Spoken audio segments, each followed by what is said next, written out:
Hello, everyone. This is Mark at Garrett's Guitars in Portsmouth, New Hampshire.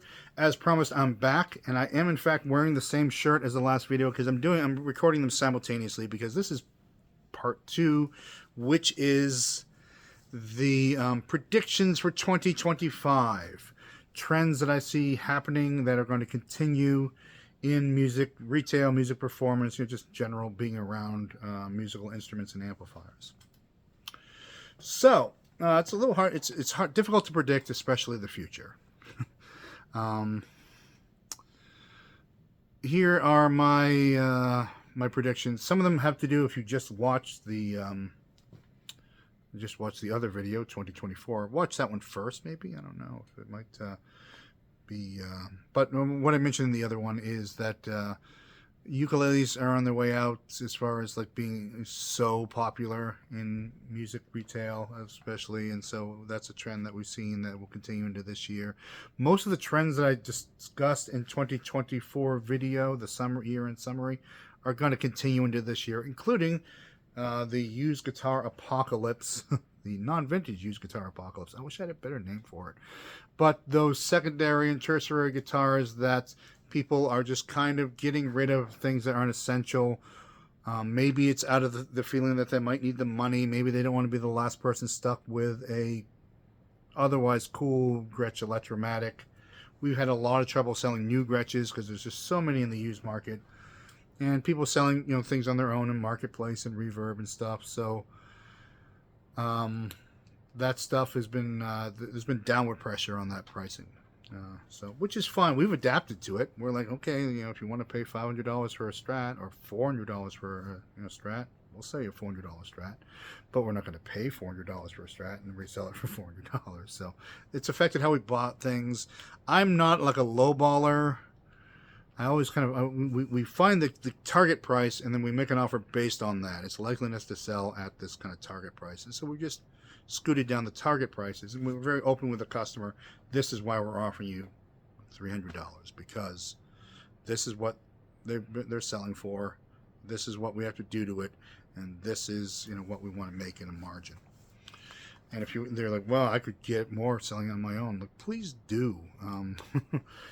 Not that, like I said, we got a lot of used guitars around, and we want to sell guitars that people want to buy, and we want to sell them cheap enough to make them advantageous to buy. So if you want a bunch of money for a guitar, you're better off trying on your own, which is why Reverb is so hyperinflated right now.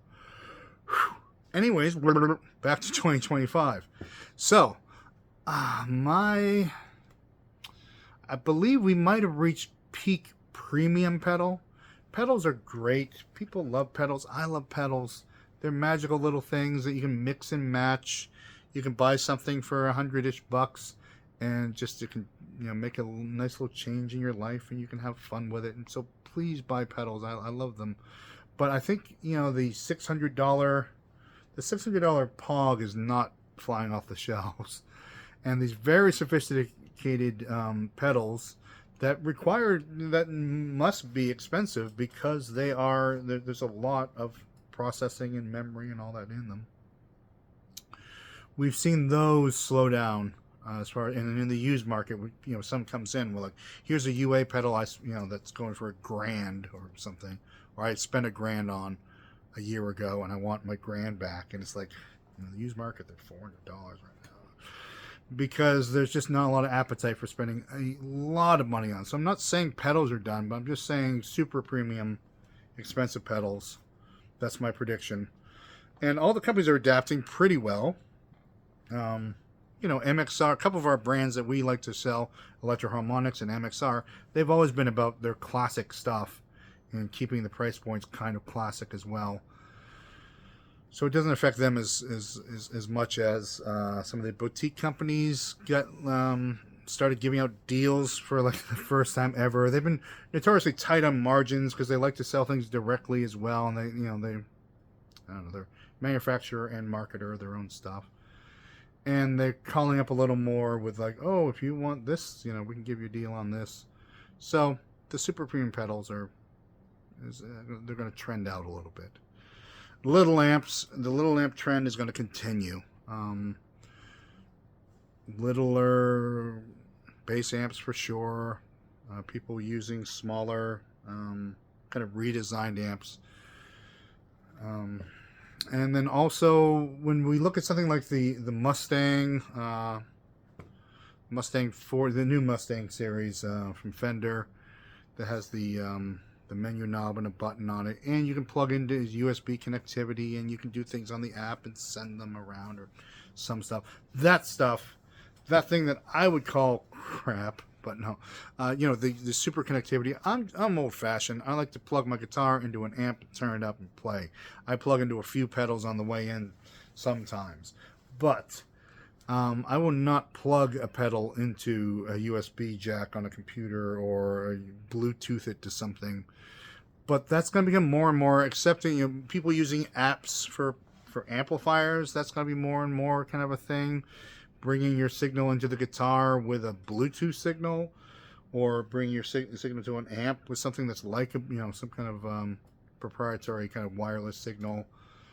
That's going to become a little more common in the upcoming year. People are a little less resistant to the super tech kind of stuff.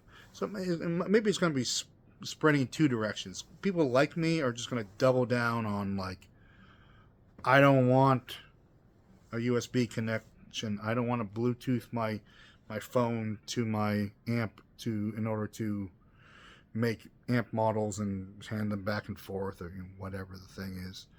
I just want to plug in and play.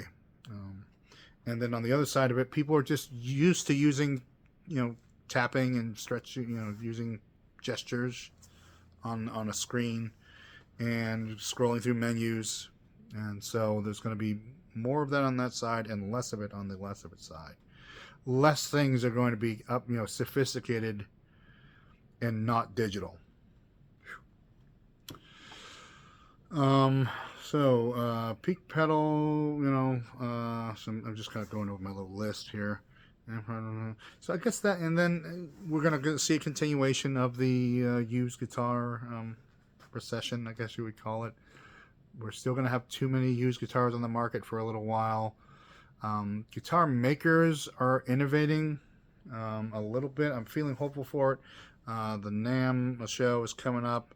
And so I go there and I love it. Let me tell you, you probably heard me say it before.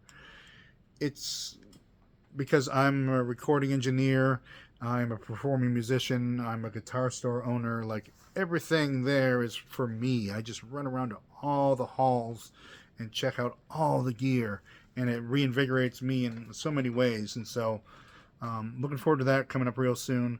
But what I'm gonna see is, like with Fender, with the new Player 2 series. I wish they'd stop naming things after old things.